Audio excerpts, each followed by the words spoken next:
talk about the evolution of power. Okay, now this is what I think is interesting, and this is pretty fresh in terms of, I didn't read this stuff in a book. This is stuff that I made up with my colleague and my own spiritual practices. So at one point in time, power was a big ape with a bigger prefrontal cortex than the other apes that either smelled so bad he knocked you out or he physically punched you.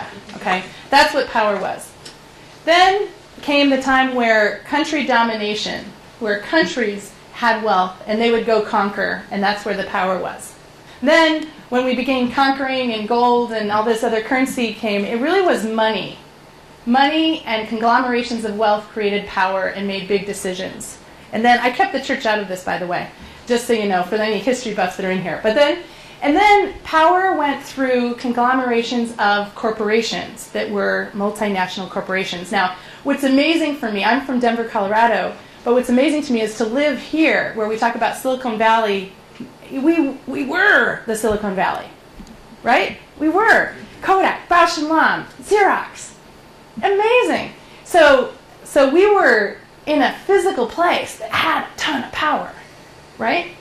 And then we got comfortable with the power and didn't continue to evolve.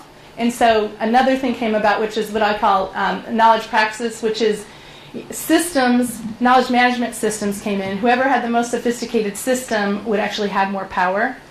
And where we are today is going between this and this, which is where connection and people that have the most broadest and most effective and most prestigious connections actually have the most power. Okay? So I know I'm leaving a lot of history out, but to make it succinct, you see the evolution of power. Mm-hmm. Okay, good. All right.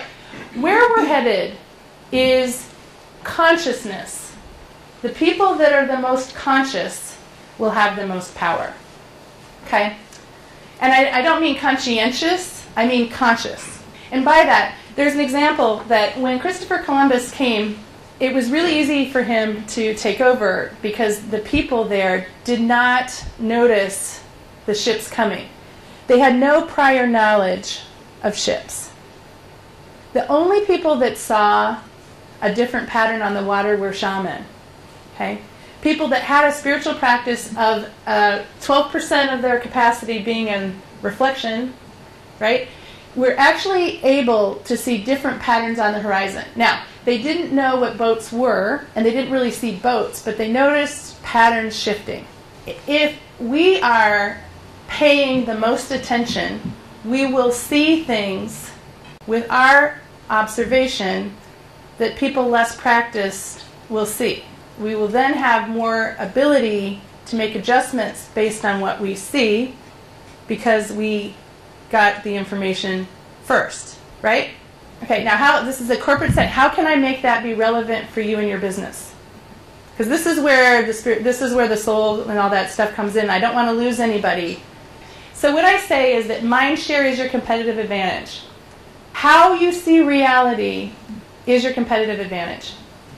And how your employees see reality is your collective competitive advantage. Okay? And I'll make it a little bit real for you. Okay, I have a 12-year-old daughter, all right? And so I need to have 12-year-old language for this, right? So this is how I explain it to her.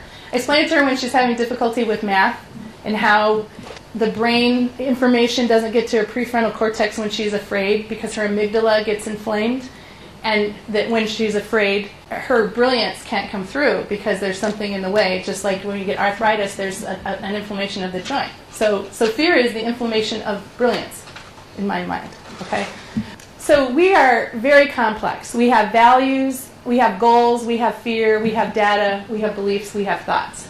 All of those are nothing more than chemical reactions in our brain, stimulating different hormone responses in our brain, creating certain secretions in our body, giving us feelings and emotions and observations. I mean, when you study this stuff, it's amazing. So we're really complex, okay? But then we have to live in the world. I mentioned before the word decide means to kill. So we're killing possibility all the time because we're getting so much information, we can't possibly process it all, right? So we have to create a filter. Oh, man, the noise, too much. I just need a filter so I can actually get a subset of information by which I can make some decisions. Now, most of us, this happens between we're 5 and 7 years old. Between 5 and 7 years old is the first time we actually have language. Okay? So we begin to have ways to talk about how we're feeling and what we're observing. And so what happens is we end up building that filter when we're young. And I explain it kind of like when a glacier melts, there's an area where there's more melting that occurs and it creates more wear and erosion. Okay? So in our minds, there's erosion of possibility because we have habits that are formed basically between we're 5 and 7 on how we see reality and therefore how we respond to reality. But when I say mind share is your competitive advantage, it is that the people working for you are on the soccer field and they're getting in position, right? And they're going to kick the ball for you based on what they see. And if in fact they can see the field with more accuracy, and if in fact they have more skill on the field, then they'll outmaneuver whatever happens to them. Why I had people write on where they were from is that if I am the collective experience of my exposures, then I want to be in front of as many diverse populations and experiences as possible because I'll have perception and perspective, and I don't see patterns I know nothing about. I don't have any puzzle pieces or receptor cells for things I'm not familiar with. And so if I condition myself around people that are from the same area, from the same generation, doing the same things, then my antennae are not going to be conditioned for diversity. They're not going to be conditioned for things that I'm unfamiliar with. And you know, now I can actually download my life according to Jen. I can make my iPod only songs I like. I don't have to watch commercials anymore with my DVR. I mean, you know, so I'm not even getting practice with tolerance, right? Because I'm living my life according to myself. Look, I'm socializing. You know how beautiful you are around here? I'm like, wow, wow. You know, but I have to say, wow, man, if I want to have an edge, I need to make sure I'm in counterintuitive environments to make sure my perception is sharp.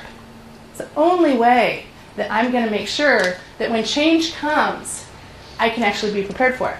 And I got to tell you, my husband's a competitive bass fisherman, and he doesn't do as well in Canandaigua as he does in Lake Champlain. He grew up in Canandaigua. His grandpa taught him to fish in Canandaigua. He's too familiar with Canandaigua. His mind repeats habits. But when he goes on lakes he's not familiar with, all he has is physics.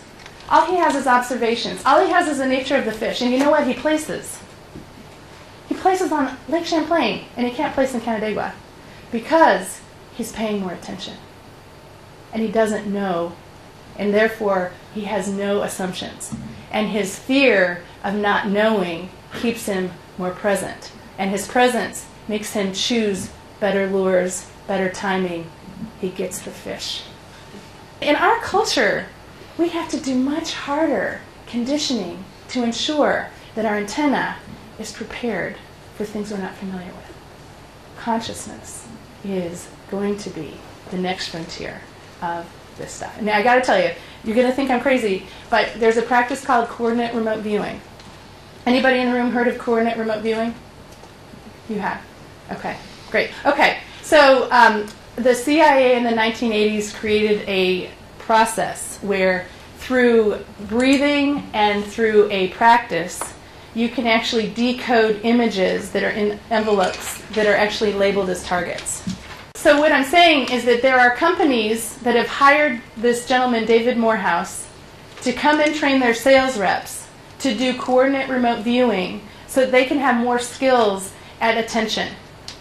If your competitors are more present in their own lives, if your competitors are in multicultural think tanks, if your competitors are pushing to failure to see what happens, to see how people respond, that they might have an edge over you.